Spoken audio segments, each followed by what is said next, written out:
Heto na, isa sa tatlong pinakamalaking military bases ng China sa West Philippine Sea. Ipinasilip ng Bureau of Fisheries and Aquatic Resources sa publiko sa isinagawa nitong maritime patrol at aerial survey sa Subi Reef malapit sa Pag-asa Island, kasabay ng resupply mission para sa mga mangingisda sa Escoda Shoal kasama ang Philippine Coast Guard. At sa bidyong ito nga ay kitang-kita ang napakalawak na base militar ng China, kabilang ang ilang infrastruktura na tila ay nagmistulang syudad na ang dating Bahura. Pero paano nga ba nagawa ng China na gawing artificial island ang noon ay isa lamang mababaw na bahura? Kailan ba ito nagsimula at kailan ito natapos? At ano nga ba ang ginawa ng mga pangulo ng Pilipinas at Estados Unidos noong mga panahong ito para pigilan ang iligal na aktibidad ng mga Chino? Iyan ang ating aalamin sa video na ito. Pero bago tayo magpatuloy, ay baka naman maaari mo munang ilike itong video.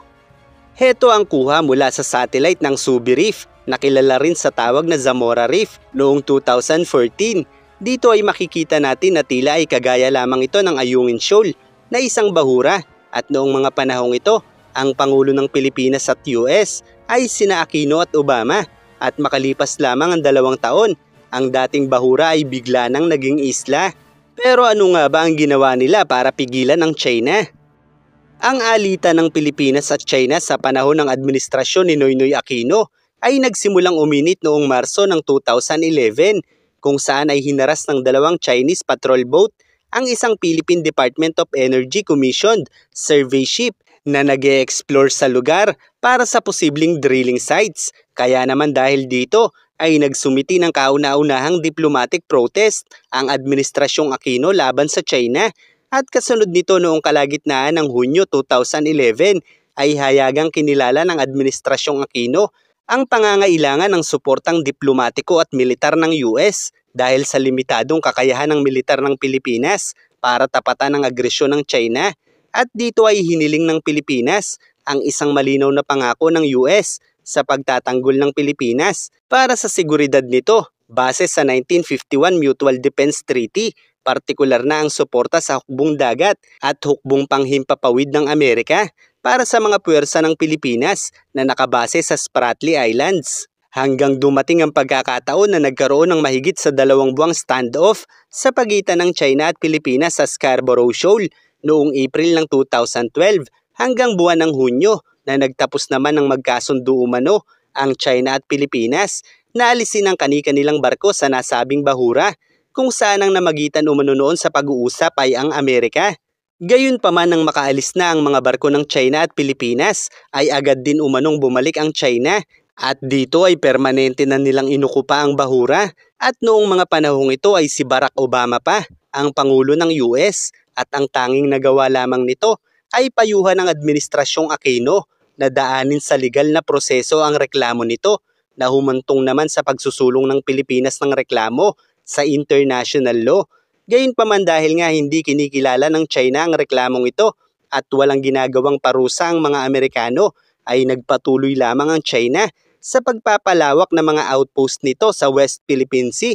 Sa katunayan, noong 2014 ay ipinahayag pa ni Obama sa pagbisita nito noon sa Pilipinas na mas makabubuti umano na ma-develop pa ang China. Well, let me repeat what I said earlier. I think that it is good for the region and good for the world if China is successfully developing. Dahil ang malalaking bansa umano gaya ng US at China, kung magbabanggaan, ay tiyak mababahala ang lahat ng maliliit na bansa sa Asya. In fact, larger countries have a greater responsibility in abiding by international norms and rules, because when we move, it can worry smaller countries if we don't do it. Kaya't mas makabubuti umano na mas ma-develop pa ang China na maaaring makatulong pa sa mas maliliit na kapitbahay nito sa Asya.